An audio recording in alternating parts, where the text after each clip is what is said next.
জি বাংলার নিমফুলের মধুতে চলছে বর্তমানে টান টান উত্তেজনা। সম্প্রতি পর্ণা আর সৃজন বাড়ির সকলের সামনে ঈশার মুখোশ খুলে দিয়েছে, তাকে পুলিশে ধরিয়ে দিয়েছে। তবে পার পায়নি অয়ন মৌমিতাও। তাদের পুলিশে না দিলেও জেঠুর সামনে তাদের সমস্ত কুকীর্তির কথা ফাঁস করে দেয় পর্ণা সৃজন। জেঠু সমস্তটা শুনে মাথার ঠিক রাখতে পারেন না, তাদের বাড়ি থেকে বার করে দেন। তবে অয়ন মৌমিতা এতটাই কুড়ে প্রকৃতির চেয়ে বেশি পরিশ্রম না করেই তারা রোজগার করবে সে কথা ভেবে তারা ভিক্ষার পথ বেছে নেয়।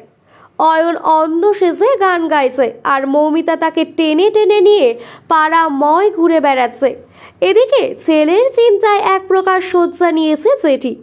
পর্ণা বা বাড়ির কেউ যখন জেঠিকে বুঝিয়ে উঠতে পারছে না, তখনই আরও একটা খারাপ খবর দত্ত বাড়িতে আসে। শহর থেকে নাকি ভিখারিরা উধাও হয়ে যাচ্ছে। আর খোঁজ করতে করতে পর্ণা নিশ্চিত হয় অয়ন মৌমিতাও তাদের খপ্পরেই পড়েছে। কিন্তু পর্ণা তো চুপ করে বসে থাকার মানুষ নয়। সে পুলিশের সাথে যোগাযোগ করে একটা মোক্ষম প্ল্যান করে কিভাবে ওই ধূর্ত ভগাকে ধরা যায়। কিন্তু ভগা এতটাই চালাক যে সে ধরে ফেলে পর্ণা সৃজন আসল ভিখারি নয়। তবে পর্ণাদের শ্বাস বৃথা হলেও শ্বাস বৃথা হয়নি বর্ষার। কিন্তু বর্ষাকে দিয়ে ঠিকঠাক টোপ ফেললেও বর্ষাকে হাতিয়ার করে সেই অপচারী চক্র পর্যন্ত পৌঁছাতে পারেনি পুলিশ। বরং পর্ণাদের সকলের নাকের ডগা দিয়ে কিডন্যাপ হয়ে যায় বর্ষা। বর্ষা ভীষণ ভেঙে পড়ে। অন্যদিকে বাড়িতে এই খবর জানালে কৃষ্ণা নিজের স্বভাববশত পর্ণাকে দোষী করতে থাকে।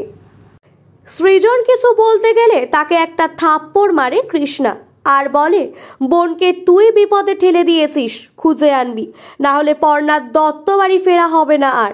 মায়ের প্রথমবার এমন ব্যবহারে সৃজন বেশ কষ্ট পায়। সে একদিকে বোনের জন্য চিন্তিত আর অন্যদিকে মায়ের চোখে খারাপ হওয়ার বেশ কষ্ট পাচ্ছে। এবার দেখার পর্ণা বর্ষাকে আর অয়ন মৌমিতাকে কিভাবে বাঁচিয়ে বাড়ি আনে।